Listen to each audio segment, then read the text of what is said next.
So ஏன் அப்படி அவ்ளோ ஷிவரிங் என்னவா இருக்கும் அது ரீசன்? ஃபர்ஸ்ட் ஆஃப் ஆல் வந்து அவர் ரொம்ப நல்ல நடிகர். நல்ல ஃபிசிக் மெயின்டெயின் பண்ணுற ஒரு ஆள். வெரி வெரி குட் பர்சன் ஒரு தமிழ் இண்டஸ்ட்ரிக்கு. அதில் எந்த டவுட்டும் கிடையாது. பட் ஆனால் வந்துட்டு நான் ஸ்டேஜில் பார்க்கும்போது நீங்கள் சொல்கிற மாதிரி நம்மளுக்கும் ரொம்ப பார்க்கும்போதே கஷ்டமாக தான் இருந்தது. என்னடா இந்த மாதிரி ஒரு லுக்கில் இருக்காரு விஷால் சார் அப்படின்ற மாதிரி கெத்தா பார்த்தோமே அப்படின்ற மாதிரி இருந்தது. இப்போ வந்து மருத்துவ அறிக்கையில் வெளியே வந்திருந்தது. என்னென்னா வந்துட்டு அவருக்கு வைரல் ஃபீவர் இருக்குது. அதனால தான் அப்படி இருக்காருன்னு. ஆனால் சாமானிய மக்கள் நீங்களே கேள்வியில் எழுப்புறீங்க. என்னென்னா வந்துட்டு ஒரு ஃபீவரில் வந்து இப்படி இருக்குமா அப்படின்ட்டு. அப்போ சாமானிய மக்களுக்கே இது தெரியுது அப்படின்ற மாதிரி இருந்ததுன்னா, அப்போ வந்து நீங்களே யோசிச்சுக்கணும்.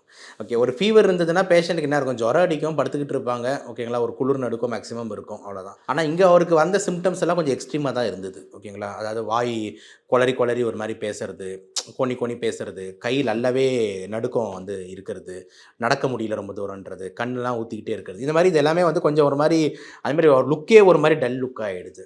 ஓகேங்களா? ஸோ இது எல்லாமே வந்து பார்த்திங்கன்னா கண்டிப்பாக என்ன விஷயம் தெரியுது அப்படின்னா, வைரல் ஃபீவர்ன்றது மேபி கொஞ்சம் அச்சம் ரசிகர்கிட்ட ரொம்ப வந்து அச்சப்படுத்த வேணாம், இல்லைனா ரொம்ப வந்துட்டு ஒரு பேச்சு பொருள் ஆக்க வேணான்றதுக்காக மேபி அவங்க சொல்லியிருக்கலாம். ஓகே.